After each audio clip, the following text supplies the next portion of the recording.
Rushaine, good afternoon. How are you doing today? Hi, good afternoon. I'm doing good. How are you? Good, good, good. I'm happy to have you on the podcast. The name of the podcast is Dream Plan Execute. You're one Mm. of the persons that I've highlighted or seen who dreams frictionless, plans thoroughly, execute relentlessly. I believe your story needs to be highlighted because of these attributes that you have. And we've known each other for a number of years, but I want people to really get to know Rushaine Williams and who you are, how you came to be the person you are. So, Rushaine, could you just bring us through I think you need to start where the person upbringing is to kind of feel who the person is. So how did you start in Jamaica high school and progress to who you are today? Okay. I don't know if I say hi everyone or Yeah, no worries. so I'm the eldest of 8 kids. Grew up in Jamaica. Um, my mother, she got pregnant as a teenager. So starting out with me at 19, it was not the easiest for her. So I grew up with her sister, Okay, first 10 years in Montego, Jamaica. okay, Went to live with my mother at age 10. I lived with her for 8 years, left her when I was 18. Um, so it was an abusive household, so it was never easy. It was a lot of trauma. And, I just knew from an early age that I had to make a difference for my 7 siblings and my mother as well, because the life that she was living and was exposed to, she needed better. We all did. So right. I felt as if I needed to be the change for the family. And from a younger age, I just always felt like I was a little different from my siblings. They might disagree in some regards, but they definitely will agree to some extent. Right. It was just like your logo, dream plan execute. I've always been a dreamer. Anything is like I was just always in a whole fascination. I had a fascination for like a bigger life, and we were so poor to the point where we didn't even have dinner many times. Like we didn't know where it was coming from. Good thing we grew up in the country, so we go. Yeah, breadfruit is there. Things you can get, you have a Mhm. who have a piece of breadfruit that can give it to you. There's a community. Yeah, yeah, Mackerel, right. a lot of that.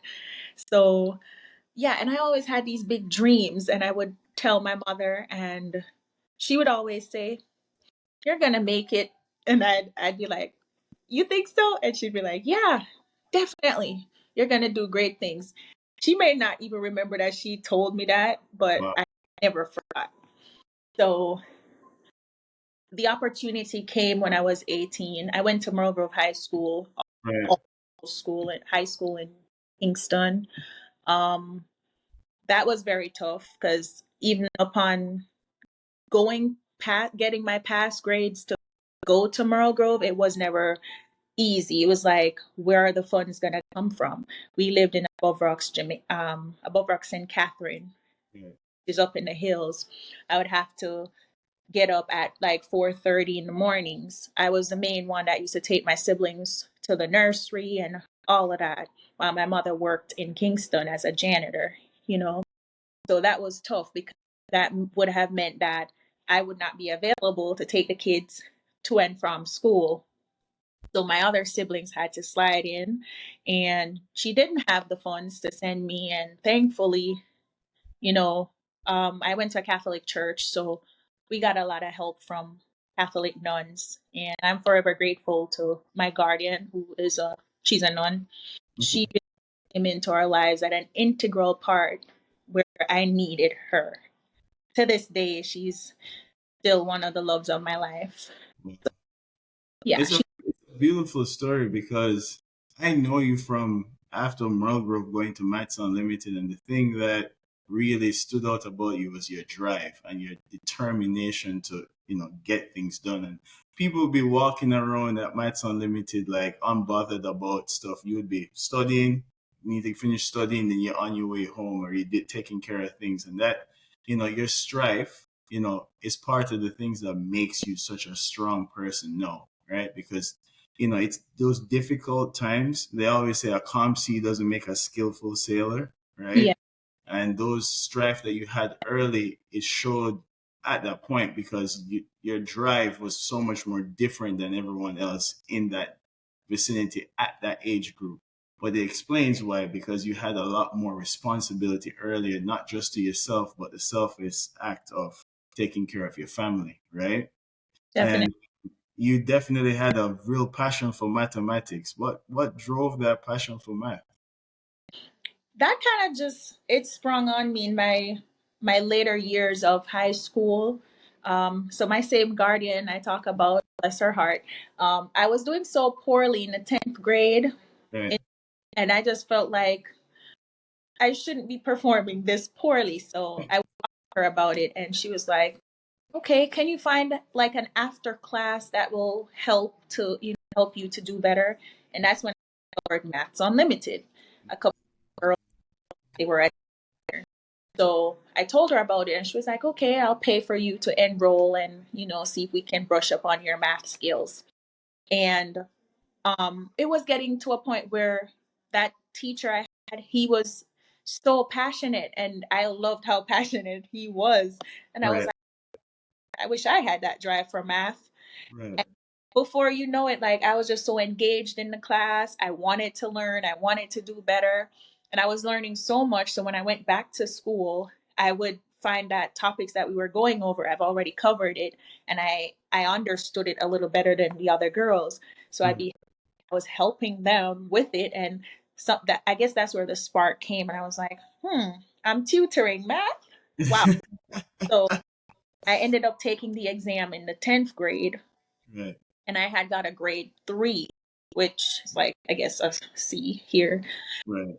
And I don't know, it dampened my spirit, but I was like, I can do better. So I'll do it again next year.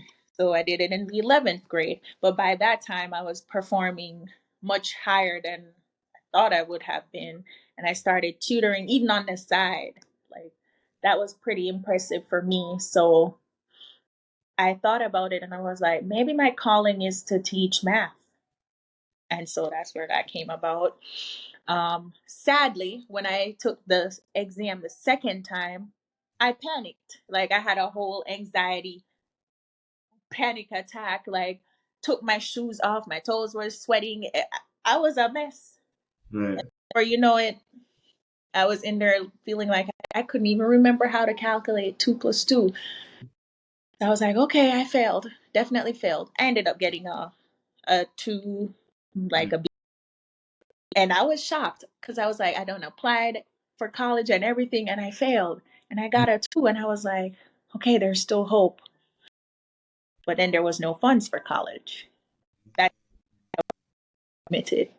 You Right. know, there's two things you highlighted that I really want to expound upon is having that guardian or a mentor in your side. We encourage you because I think that's one thing that generations in the past had is that Mhm. community in a church. And church wasn't just for the spirituality of church only, but it was a place for people to connect. It was a place for people to go over problems together and feel like Mhm. they have a community behind them, regardless of what's going on at home, right? And Yes. once we got rid of the institution as church as a communal place, what Hmm. left was people just trying to figure it out on their own. That's why you have higher depression, higher anxiety in generations in the future. Know that they're more college educated people, but they're unhappy. Why is that? Because there isn't a place for everyone to connect and commune and go over problems and the message in church or any religion is a message of hope that there's a better future, right? So Hmm. that hearing that consistently every week because your mind always wants to tend to the negative. It always wants to veer off to what's happening now about versus what can happen in the future, right? Hmm. That guardian was like a key pivotal point in your life, and I'm happy you highlighted her because that's very important. And I think those struggles build that empathy for teaching. Like my teacher, for instance, I was terrible at math too at one point in high school. And most of the math teachers that I had, they were so good at math, they could not understand why I was bad at math. They just couldn't I relate didn't to you. know how I had that. And I will go to them and they're just like, well, it's a very dismissive energy, right? And it doesn't cultivate you wanting to build your confidence and get better, right? What changed completely for me was one math teacher who happened to be very bad at math and then got very good at math. And, he Always would want. stay after class just to help me for 15 minutes. That's all I needed. And he's like, your approach is looking at the problem and hoping you'll figure it out. I want you to try the problem, get over the anxiety of trying it. And if you fail at the problem, I'll help you at that moment. And that changed everything. He's like, once you do that, it's literally like cooking. You're looking at the recipe book, but you're not putting fire on the stove and cooking. You got to do the problem. So once he did that, everything just kind of fall in line and it made Mhm. sense. So no, it's good to have a Maths Unlimited did that for you, right? That's pretty much you kind of saw that you could, do more with math, which is great. But that year when we met, Mhm. I think that was the year before I went to college, Okay. and I was so stressed out. Um, it's like I was there in Mm-hmm. body, but Gotcha. it's my spirit was somewhere else. Like it was a lot going on in my family. It Mhm. was just too much, if you ask me. So Okay. that whole year, it was like a blur. That whole year, and so I don't feel like that year. Well, of course, God knows why every point in our lives is connected, and it serves its purpose. But for me, it just felt like I was just blurred out that whole year. That year didn't happen. Besides more trauma, more Gotcha. more abuse, and it was just a lot. So fast forward, I Right. started and lost my way my first year and a half, I would say, just being too free. But Got long story short, of course, I redeemed myself. I found my purpose and stick through it. But sticking through it, I realized that I was sticking through to it so I didn't fail at the end of the 4 years. But I want to teach, not anymore, because I went to a teacher training university, Michael University, right. and we were trained to be teachers. And for me, a math teacher, and I enjoyed teaching math. I enjoyed tutoring to adults. But the moment I went on teaching practice in my third year, that's when I was like, no, like the school system and everything, it was too much, Right. and I wasn't willing to sacrifice my happiness. And that's what it felt like I was doing, and I kept doing with everything in my life. So I said, this cannot be it. This cannot be my calling. But the opportunity came to go back to America in summer, and this was towards the end of my fourth and final year. And so I was like, I don't know what I'm gonna do when I get back to Jamaica after the summer. I I might teach, but it might be temporary. Might go work in the bank. I don't know. And then I came, and Young Love brought me to extending my stay in America. So Gotcha. Okay. it extend my stay to stay for the winter, and I went and was working at several resorts, ski resorts. Um, Stayed in Colorado for 4 years, and I would say Colorado, it made and broke me at the same time, and shaped me, because of course Young Love failed, and I was forced to be on my own and realize my purpose, and that I had to pick myself up because there's nobody else that was going to pick me up. And Yeah, at this, that ownership is important. I like how you it didn't work out, but you took ownership of it and devised a plan of how you're gonna, you know, yeah. change your trajectory at that point. Does that Mhm. mean no? Yes. so that portion of your life, right? Mhm. Once you got here, you started working through those problems. It sounded like you put together a plan and you executed a plan and broke it down into segments and worked through it. So kind of walk us through how you go about your process of like, because it seems like you've always had a dream, right? Mhm. Mhm.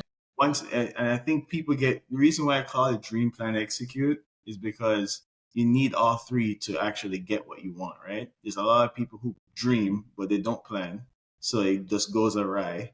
They do a lot of planning and no execution, so what happens? You it's being in the same place. You overthinking, overanalyzing, but nothing is getting done. And if you're executing without a plan or a dream, you're doing somebody else's plan or dream, right? So you thought of a dream. Everyone comes to America for the American dream, right? And as such, you come up with a plan, and then I guess part of your plan was going into the Navy. How did you go about, the process of getting from your dream to the plan and executing?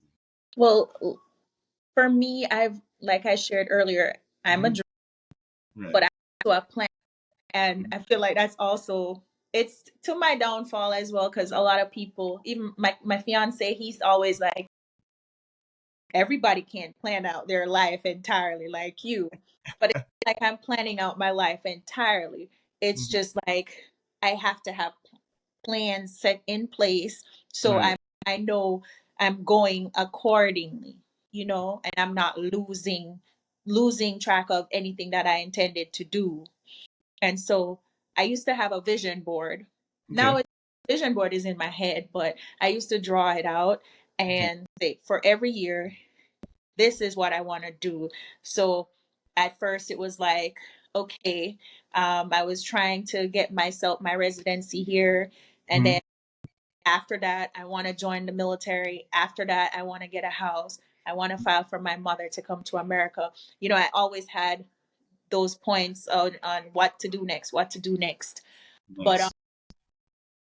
yeah, the whole idea of joining the military that came during my like heartbreak and just Right. feeling like, okay, I don't know what to do with myself. I really don't know what to do with myself. Right. And it's like every opportunity I thought about, it was like, oh, I don't know if it would get me where I need to go faster. Gotcha. And so I never thought I had what it takes to join the military because I always felt like, oh, people got to be so fit, so this and in shape and all of that. Right. So hey, well, I guess I could start by getting myself in shape. So I started running in Colorado in the mountains, up and down. And at first it was like, oh, because the elevation and all of that. Yeah. Right. Professional athletes go to Colorado for that elevation drop. So when they go to the other sports, they dominate because Hmm.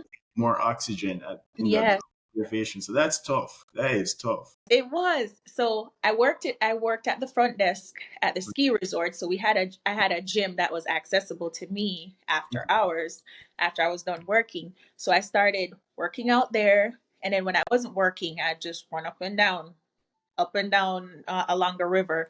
And Nice. it gave me a lot of time to think, meditate, and recoup from everything and process my life. And started feeling more geared toward this calling of joining the military. At first, I wanted to do the army, and it was a good friend of mine. We both were gonna do the army. She applied way before I did, and hers was taking a while. So I was like, that's taking a while. And I'm such a planner. I'm like, if mine takes that long, Right. it's gonna mess up my whole plans. So Right. I'm thinking about it and I'm like, maybe I should do another branch. Then I met someone Mhm. who was reserves in the army and she was like, nah, don't do the army, do the navy. You'll get in much faster and all of that. So I was like, okay. And I just on the last minute just said navy, called in and the recruiters called me back and it was just like it just happened so fast. Wow. I was You know, 20 years old. I want to underpin something you said, and I want you to highlight it for yourself too. That planning skill that you have naturally is a asset to you. It really is, because as a project manager, that's literally what project management is, right? And the Mhm. name of the podcast is Dream Plan Execute, but I say you must project manage your life. Like that skill that I use at work, I used in my life too. Like I write down everything the same way. But a budget is a financial plan, right? And like you said, if you don't have a budget or you don't have something written down on paper, you will go awry, right? And that's the skills you use in project management to keep a project on schedule. That's what a schedule is. It's literally a plan put on paper with a date in the future to keep us in line and keep us going the direction we want to go. And if you see there's a slowdown here, what can I do to speed it up? So you saw the army, this not working out as fast as we need it to work out, right? So what other options are there to solve this problem that I have? And that strategic mind and planning is an asset to you. It really is, because it takes, not everybody naturally have it. Some people learn it over time, or they have a spouse who has it, right? But you naturally kind of resolved or found your way into it. But it's important that you recognize that that's an asset, because people get paid. That's what a CEO does. That's what a president of our country does. Like that's the core and shell of managing is strategic thinking, planning on paper, and then when you see slowdowns and hiccups, alleviating it proactively versus reactively. So Yeah. uh, what did you think you learned when you joined the Navy that is something that you would highlight? I know it was tough. I'm sure you could just walk us through the Navy experience, but give us some things you learned while you were That I hated it, and it was there. Well, that's honest. yes, So, once you got into the Navy, what is it that you they brought you through boot camp? You know, you went in, you're like, all right, this is not what I was thinking it was going to be. yeah. Okay, so Navy, sea. Right, I don't know what I was thinking. I'll be working on a ship. Nope, didn't appeal to me until I got there and heard it. Your first tour, you'll be on a ship for 5 years. right. And I was like, what? Like all day? Every day? I didn't think it through. I didn't even like get more information so I could better mentally prepare. hmm And I feel like at 26 joining the military, or being on my own, having my own independence, nobody telling me what to do, and Right, all of day one, boot camp, somebody yelling in my ears, right. whatever they were saying. I was like, oh no, where my bag? No, no, no, about to do this. I was like, too late to change my mind and yelling at me, and I'm not even going to repeat it. But but at that point, I was like, no, this is not going to work. This is not going to work. But it was too late at that point. Right. And every single day, I was thinking about an exit strategy to get out. And I Are said you strategizing? Right. that people who didn't meet certain criteria after each week, they were set back in boot camp for like much longer than the actual boot camp itself. And then I was like, oh no. So that means I definitely have to graduate because Right. I am here in limbo. Right. Couldn't pass my swim for anything. Took me 8 tries. Fun fact, you have people that were going to that pool like 18 times, 20 something times, couldn't But pass their either. Surprising, but yeah. Anyway, out of boot camp, I passed after the eighth time to the pool. My mhm. last time before I would have got set back, I passed. God was good. Thank you, Jesus. And I got out of there.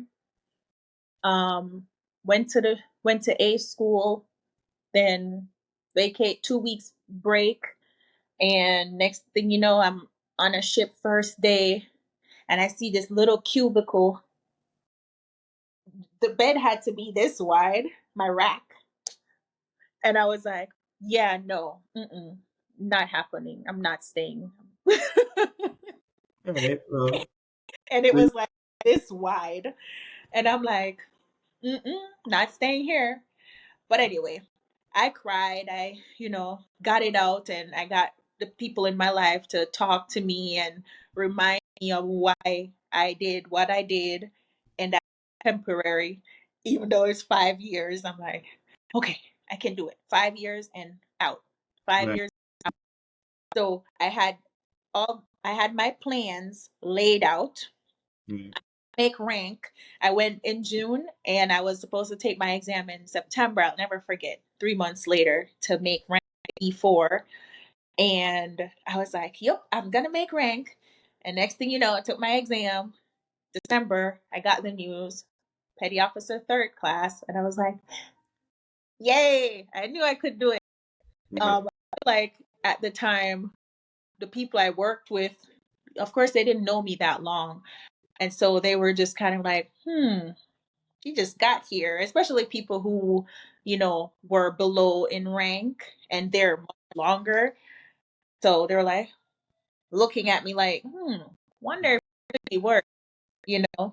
Right. And I felt like I always had, I don't want to say too authoritative, but I always knew what I wanted. And even though people would be discouraged and they're following the naysayers and the whole feeling of, oh, this is not happening for me and that person, so it's not going to happen and you should feel the same. I was never about that. I was like, oh, yeah, right. Right. I'm going after it. I don't care if y'all say, oh, nobody gets it that fast or whatever. I'm going Right. after. And so I kept focused on making rank. I felt like it would make me happier. I did experience a lot of favoritism, like from my very first few months. It was a very rocky road. It took a lot out of me, a lot of tears, a lot of reminding myself of my purpose. And next thing you know, 6 months later, I was getting my citizenship, which that was my highlight. Like Right. that was my main purpose for, going in. I Mhm. wanted a child for my mother. And the only way to do that was, through becoming a citizen. So Right. I that as my driving force. So Okay. 6 months later, I was, getting naturalized, and I was happy. I felt like this is why I joined, and this is happening. Not the rank or anything else, but this. And so I was very happy. In my first month of being on the ship, I met the love of my life, and he left like within that month. He left the ship. He was still stationed in Virginia on shore duty, but having him, he's like such a positive force in my life. Like he's like the person, the balance I was looking for whenever I'm just going downhill with Inspiring.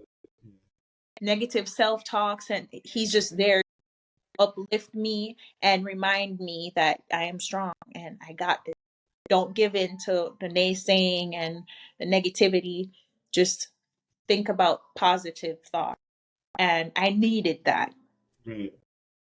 So naturalization came. He came with me to my ceremony, and that's still memorable to this day. And that same year, I think it was a year and a half later, I was a second class, which him and I were the same rank, and he had been in for longer than I have, of course. So I did make rank pretty fast. And we're like, oh, you're gonna do 20 years and retire?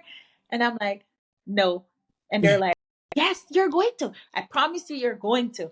That's how Right. it off. People feel like they don't want to do it, and then the next thing you know, they're retiring.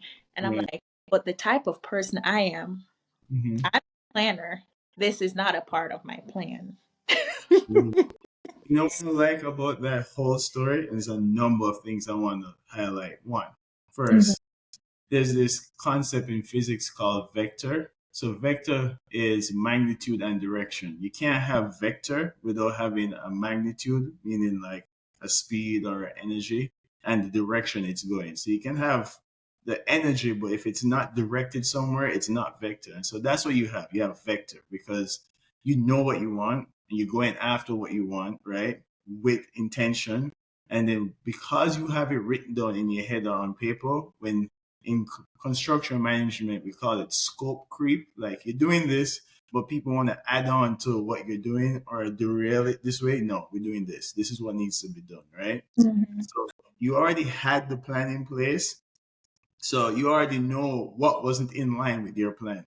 Because most Yeah. people are just, it's like a ship at sea without any rudder or any compass. They kind of just meander along and just kind of drift where they want to go. No, you're like, I'm going over here and that's where I'm going. And Mhm. that doesn't align with where I'm trying to go. So it doesn't work for me, right? So that's Yes. one thing. The next thing is in executing, it's always painful. That's why it's called growing pains, right? It hurts. It literally hurts while you're doing the execution. That's why most people don't execute the plans they have in place because it hurts. It's not, if you're lifting weights in the gym and you're saying you're going to become a bodybuilder, it's painful. It's a painful sacrifice that's necessary to get to the next level, right? So, and in your pain, you found one of your greatest joys. If you didn't join the military, you wouldn't have met your fiance, right? So even out of making that, and anytime you're going down a new road, there's always that anxiety of like, yo, is this really like, I did not account for all of this. And Yes. if you had backed out of that, you wouldn't have met your love of your life, right? So sometimes you gotta just go through the storm steadfast with your plan, and you're gonna come out the other side. Mhm. One thing that I like about your dynamic is, and most people balance each other like this, there's either one person who is a defensive pessimist, which makes them a good planner because they're always, your what you consider anxiety or your stress about stressing about is what makes you a good planner, right? Because you're thinking of what can go awry, right? And you're Mhm. accounting for it, but they need to get balanced by what they call a strategic optimist, right? Person is a little bit more carefree. Things is going to work out. Don't worry Definitely. about it. You can't get all the details figured out, but we know that's where we're going. So let's just, it can take it and they balance each other because you need an optimist to be optimistic about the future in the storm. But the defensive pessimist is necessary because if you don't plan, it can go awry. And together, they balance each other out and they can chart any problem come up, they can get past it. So that is quite an amazing story. So For no, that, I thought it like that. yeah, no, it's just it's that when you were saying it, I was smiling to myself. 'Cause I've seen like the parallel on why it works so well in your relationship, and it's like wow, in your greatest pain, you found your great one of your greatest joys, right? So Hmm. I'm just happy for you in that regard, and Thank you. know that you get through the Navy, you finally you found your love of your life, an MBA. Why an MBA? What made you want to do an MBA? Okay, so I used I said I used to. He'd probably feel some type of way. I was about to say I used to have a male best friend. He's Right. been missing in action for so long. So sometimes I really use, but he's business and Okay. we met when I was 16. He Okay. was the driving force also behind the scenes of like keeping me grounded and observing him like an older brother Mm-hmm. and drive. He too went through a lot of abuse as a child and Mm-hmm. his strength, resilience, determination and everything like it just kept me molded. Like if he got through everything he went through in life Right. and he's this successful, then I can do it too. Mm. He has such a business oriented mindset. It's like to listen to him, it's like, wow, I want to get to that level. Wow. Always, I've always like tried to read books, watch YouTube and all that. And it's like, it's always temporary. This moment I feel like, okay, I can do that. And then it just slips away. So I felt like doing this MBA would probably get me in that mindset with, writing all these case studies and all the things that the stuff I had to write to talk about my business plan and all of that would, help me to open up my mind a little bit more to opportunities and things that I probably have that hasn't unfold themselves yet. Okay. It was true. It really did. And I started when I was on the ship. I started the year when I was actually leaving the ship because I had a feet injury, which is how I ended up getting out the military. 4 years later, I was medically retired. So that same year, I had started, even before I knew I was leaving the ship. I didn't know at that point. So I remembered upon starting one of my leading person that dealt with us. I'm trying not to be very specific, but it had told me, you can't you can't like not perform your duties because you're trying to do school, and it's gonna be hard. So you might as well wait till you're on shore duty or something. And I was like, I'm still gonna do it. I will get my duties done. Don't. I'm gonna get it done. I'm gonna do both. Right. Time waits for no man. So I started and I ended up finishing. I got out the military this year, February, legally on paper. And I finished in June. So I had, I think, two more courses after I got out. And then yeah, so that really opened me up to more possibilities as it pertains to having that business mindset. And I knew I wanted to get into entrepreneurship, more specifically real estate. Okay. So every paper I wrote pertaining to my business, I did it on real estate, being a real estate broker, just pretending and getting myself into that spirit of where I want to be when I get out.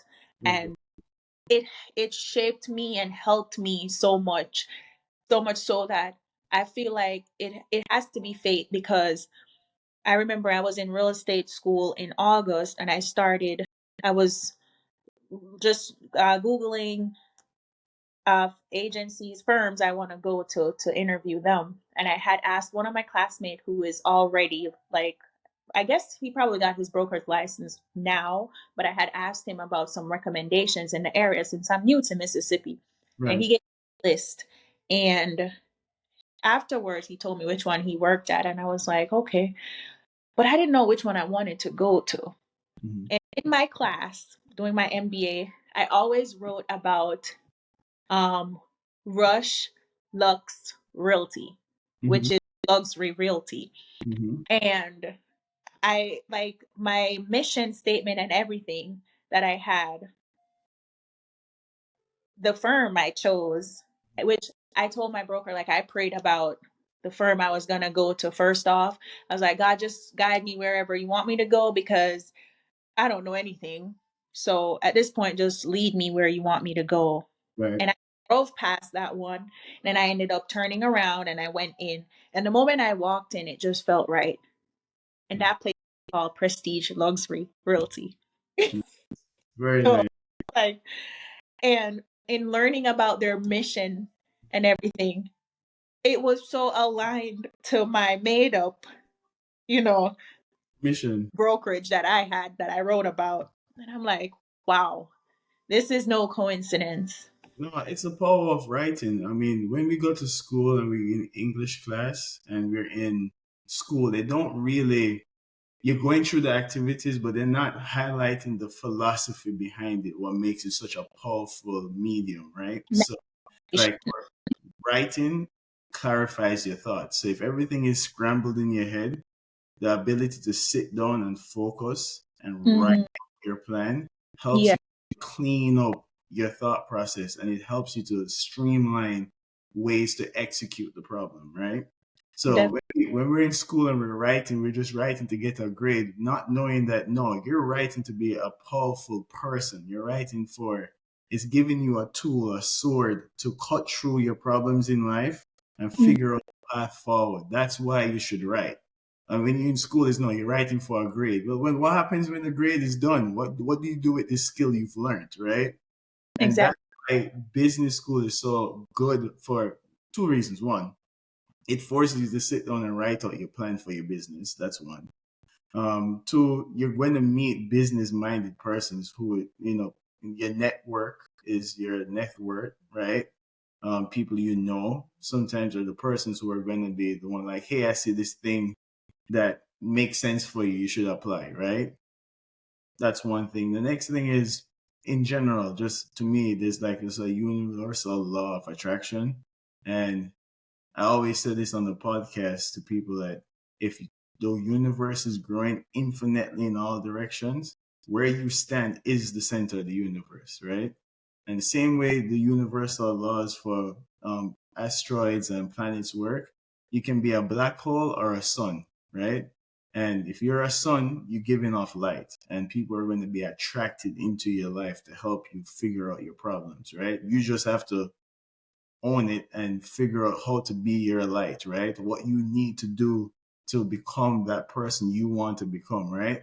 Or you Mm-hmm. can suck from people, and that's what a black hole does, right? So you Yes. found out you're like, this is what I want to do. You went into it optimistically and you did the planning, you thought it out, you're writing it out, and you're attracting those opportunities into your life. And you saw it and you took it. So that's great. Mm-hmm. What class was your favorite class in business school? I would say entrepreneurship. Okay. It was definitely none of the math courses because yes, I do still love math, but it Mm, was like I'm no longer about that life. right. Gotcha. Okay. I All right. get A's in all of them, but you It know, wasn't fun. Gotcha. It's not your passion, right? mm-mm. It was definitely entrepreneurship. And that one was kind of more self-taught, Mm-hmm. and I got why at the end of it. Mm-hmm. Um, Also, the other one would have been probably not gonna remember the name of it exactly, but it was the one that I had to write my business plan. Okay.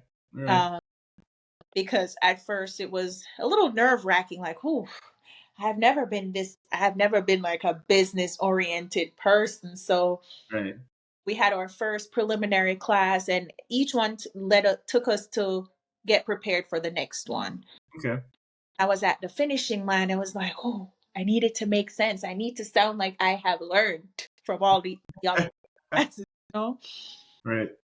But we had such an interactive professor. So she broke things down. And because of how she taught the class, I was able to get in there in my thinking box and really put everything out that I didn't even think I was planning to put on paper, but it just started making sense. Right. And I realized that it was a great idea to start with planning for real estate because that is what I want to do when I get done. So now that when I got done and everything, it's like I'm remembering my business plan and Right. everything.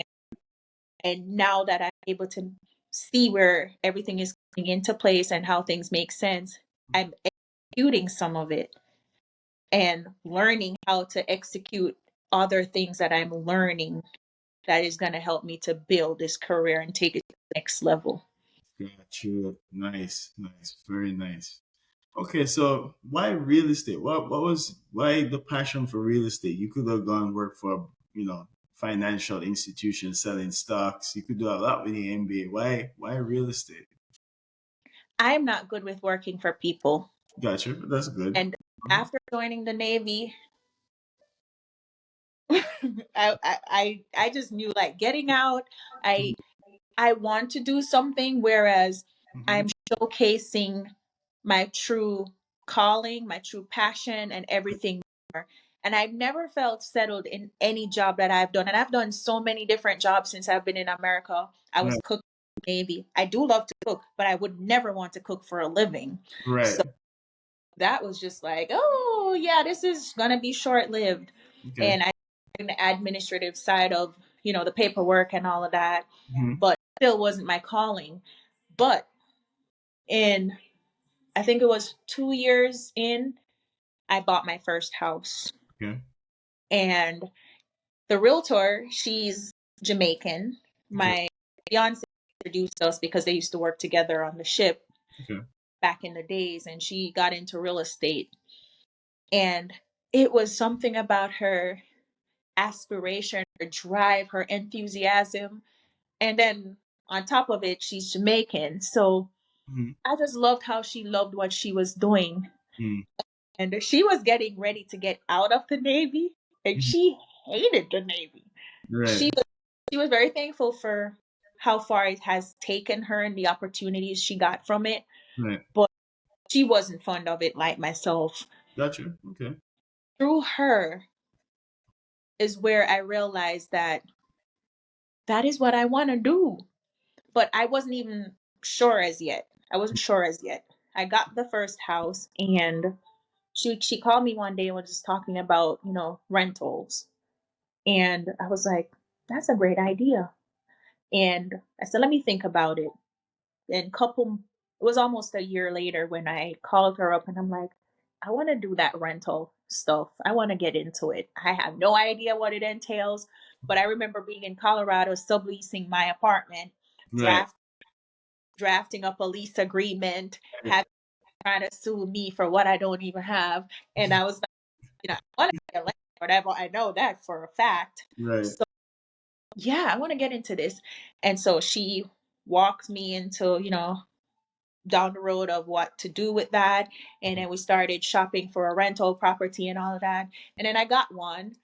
And the moment I got it, that's when I felt like God said, you need to get into real estate. Mhm. That's when it became clear.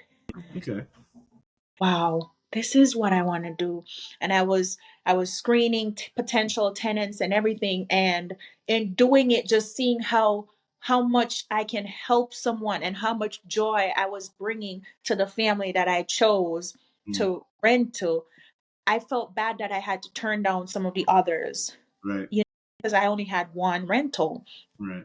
And I said, I want to get into real estate. I want to help people to get their house, whether it's not always the dream house at first, but their perfect home, first time home, rentals, whatever it is, as long as it entails making other people happy where real estate is concerned. This is what I want to do, because I can be my truest self. I don't have to be working for anyone, like, directly 9 to 5 sitting in the office. Right. I'm better able to be my whole self. Mm. And I I've been told that I will sell the shoes off someone's feet. That's what I've always been told, Mm. because I'm always trying to sell something. So, and that is why I was like, why do I not have a business mindset? Mhm. But it just came to me like real estate is what it is. Mm. And I got in October. I got my license, and it's only been 2 months, Mhm. but I've been networking and just, learning so much, connecting, and it's been a beautiful journey. I love it so far. Like, there's nothing about it I don't love. And I know it's one of those careers you have to put in money to make money. Of course. Right. And so that is why I'm happy, like, God has blessed me, whereas, I was able to medically retire, where, I still get my monthly salary, Right. and that can hold me down and permanent, so I don't have to be like, oh my Lord, I have to go find me a full-time job while I do this on the side. I can commit to it. Well, the good thing is what you found, and the Japanese call this framework Ikigai. So it's you can look it up. It's four intersecting circles, and at the middle of it is your Ikigai, right? So the four Mhm. intersecting circles is what you're good at, what you love doing, what the world needs, and what will people pay you for, right? And at the intersection of those circles is your Ikigai and your life's purpose, right? And sometimes people get into a career that they get paid for and they're good at, but they don't love it. So they're unhappy, right? Or you could love something, right? And you're good at it, but it's not paying you. That's a hobby. That's not a career at that point. Mhm. All of those have to intersect at some point for you to really find a fulfilling life doing the work you're doing. And I find that you stumbled into your ikigai. Most people don't even know that there's a phrase for like figuring that out. They just think they're stuck, like this is what I do, this is what I have to do, and that's it, right? And sounds like you found your ikigai, which is great. you know? Yes. I think so too. And I mean, I'm still learning, I'm still growing. It's not like, oh, I'm at the point where I'm making millions or anything like that. I've just started. But just like with the military and everything else that I've done, Hmm. I've heard, you know, people have shared their experiences, and some has said, oh, it takes so much out of your pocket that, it's it makes you feel like you don't want to do it. You just get a regular job, which, you can get a salary or get paid by the hour, something that's more guaranteed. And I listen to all of that and I take it all with a grain of salt, Hmm. you know. And I've been told that it could take you 6 months to a year, even 2 years to, make a sale. Right. And so I appreciate having heard that, because, I will get overzealous, or feel like, oh, I'm definitely going to be making millions in a year. Right. So mentally preparing me that, it may not go according to the plans I thought about earlier. But at the same time, because of how I am with always planning and strategically planning at that, Right. I listen to everyone and I observe, and I always try to surround myself with meaningful people, people who are like-minded, and Mhm. I don't care if they're above me. I want to be around all those people who are above me. Even if I seem like the small fish, I don't mind, Right. because learning from all of them. And I can't learn from people who I'm on the same level with or below. I don't, not saying that, oh, I don't want them around me, Right. but in order for me to grow and develop into the person I'm hoping to develop into, I Hmm. need like-minded people around and people who are already above Hmm. where I need to get to. Nice. Yep. So, with that said, it's been 2 months and I've been door knocking. I've been doing so much. Hmm. And I have a client that I met within my first month of doing it, who I didn't even think it would get to the point where, he would take me on. He's trying to get his first home and everything. And it was just like a godsend. Like, that was literally the last house I went to within that month of getting my license. And already I'm working with him to buy his perfect home. Nice. Right. And it was 2 weeks ago, I got a call about taking over a listing from another realtor, that it's like a cheap piece of land, but it was just the fact that I was referred or thought of Right. and take it over for her. I was moving out of state. It just shows to me that there is something good that I'm doing and showing Of the course. way I carry myself and everything, that or associate broker could say, I think she can handle it, you know? And it's motivating, and it makes me feel like I can definitely do what I'm intending to do if I continue along this path. So I'm just trying, to not go with the naysaying. And even though the interest rates are down and people are a little scared and all of that right now, I have hope in the future to come, and that things will get better and I'm going to be successful, because that is my plan. Well, you know what you underscored with saying that is a couple of things. One, the Japanese have a framework called Kaizen, which is continuous improvement. And it's what made Toyota dealership. If you think about it, Toyota started off as a Japanese manufacturer going against all the well established car dealerships, and now became one of the greatest car dealerships, right? And their process is just continuously improve, just push 1% each day.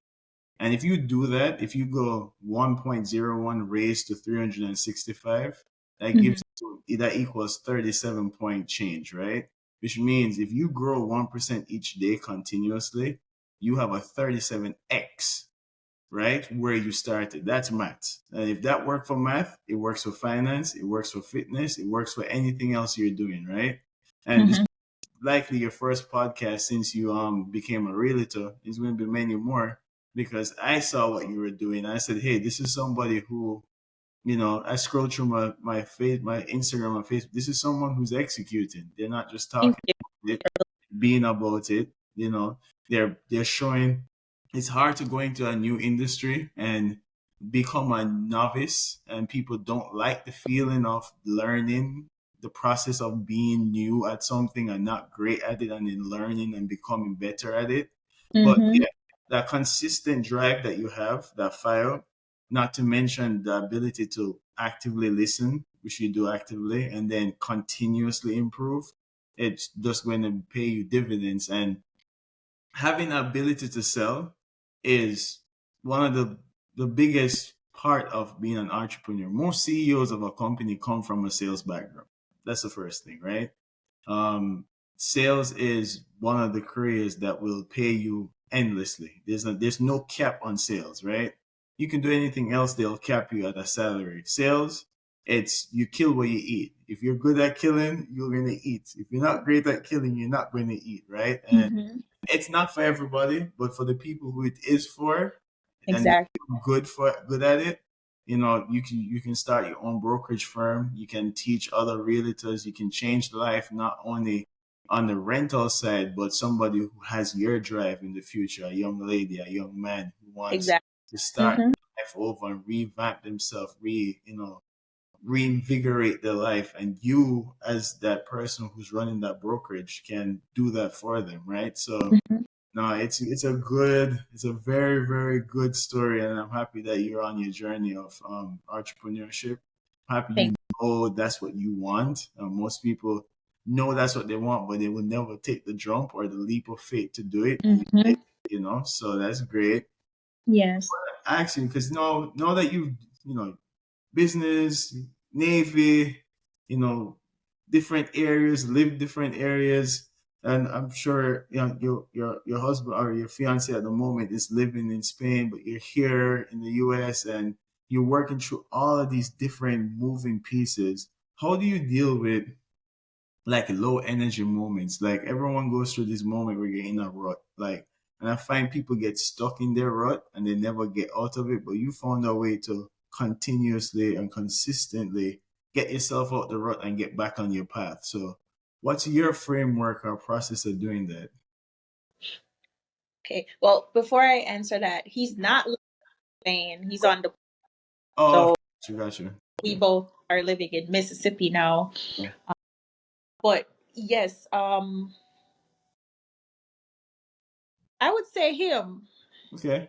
He keeps me grounded Mhm. in that regard. And well, currently it's definitely him. Before I met him, it was my siblings. Okay. My siblings, because I would just constantly feel like, okay, this is just too much, and I don't know why I have to carry all these crosses. But I kept I kept them in the back of my head all the time. Like I'm doing this for them, so I'm gonna file for my mother, bring her to America, and then she's gonna file for my siblings. And so I always remember that I'm doing it for a greater good. And there's some, though they're not my biological children, and I didn't have to take on all of that, Right. but they're depending on me, and because of that, I can't give up. Okay. And that took me through the military. Lord knows I had so many trying days, and people who met me in the military, I always say it, they did not meet the true me, like the real me. Got you. They a stressed out, overworked version of myself that reminded me of like the me I tried so hard not to be, like my upbringing, all of that I blocked out and pushed aside. It all came out when I was in the military, just being so stressed and going through so much. And now in real estate, like I come across so many people, even my potential clients who are getting to know me, and they're like, they'll tell me, your energy is just so contagious. I just love being around you, and you're so it's you're such a sweet, caring person, and I'm happy to be working with you and stuff like that. And I hear all of that, and it reminds me of the old me before the military. and reminds me that, yes, that blur I went through for 4 years in the military, it came in my life for a reason. Yeah. But now, moving forward, I can take all of it and use it as my driving force to be better and to do better. And so having my fiance, who, there are several days when, I give myself the negative self-talks. Right. It's not always like Irie Sunshine, Rushaine, like I have my moments when it's just like I'm just talking down on myself or questioning God and his work and his plans for me and stuff. And he always reminds me that, you're doing good and these things are going to come your way. But you Right. have to overcome and you have to watch how you deal with everything because Nice. it will determine what comes next. So definitely say he's been keeping me grounded along with my prayers. I'm a prayer. I pray about everything. Like even after I'll just have a moment where I feel like, or to the other person, they might feel like, whew, did she just have a meltdown? And Right. I'll go home and I'll just be talking to God about it. Like, just help me to stay focused. Help me to remember my purpose. And yeah, it's prayer, my fiance, my siblings. Nice. No, it's good that you have a framework for it, and yeah, that's what I said. The community is important because we feel that with Instagram, Facebook, LinkedIn, that everyone has it together, but all great persons have a chip on their shoulder, and that they're Mm-hmm. fighting every day to get over. There's two versions of yourself, one that's motivating you and one that's like, you're not that good, you're not doing this, and you always have to like Mm-hmm. fight that person. So for instance, Tom Brady, right? Greatest one of the greatest, if not the greatest quarterback, right? Mm-hmm. Going the first round or the couple rounds, wasn't considered a 5-star recruit, right? And Mm-hmm. spent time always fighting the naysayers, and that fight, to like, no, I'm gonna prove them wrong. No, I'm gonna prove even myself wrong. Mm-hmm. I'm gonna lock this pessimistic version of myself in the You have. truck, and I'm gonna drive this car where I need it to go, right? And Mhm. having that in yourself is good, but also having somebody else in your corner who is also encouraging it is fantastic. It's fantastic. Mhm. So, Yeah, listen, I appreciate you taking the time to come on the podcast. definitely. You're a light in this world. People need to know your story. Not Mm-hmm. to mention, you did execute your plan from that dream, right? I just saw on your story you had your mom driving the car the first time, in the country. You did get her here. You did, provide for the family. That dream you had 10, 15 years ago, you're executing it right now. It's coming to Yes, I fruition. didn't know. Did I say that my mother is now in America? No, you didn't, but yeah, she's here now, right? Yes. So you Is. had that dream, and you make it happen. Mm-hmm. Went through all the fires necessary, but your mom's here. She's happy. Your siblings look happy.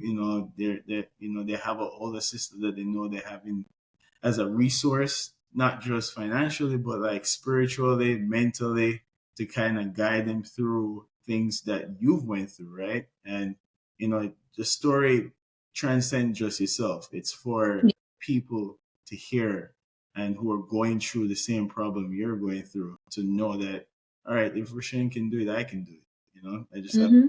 be steadfast. So And thank I'm still doing it. I haven't. I'm not 100% where I need to be. I'm you. still doing it. Well, you know what?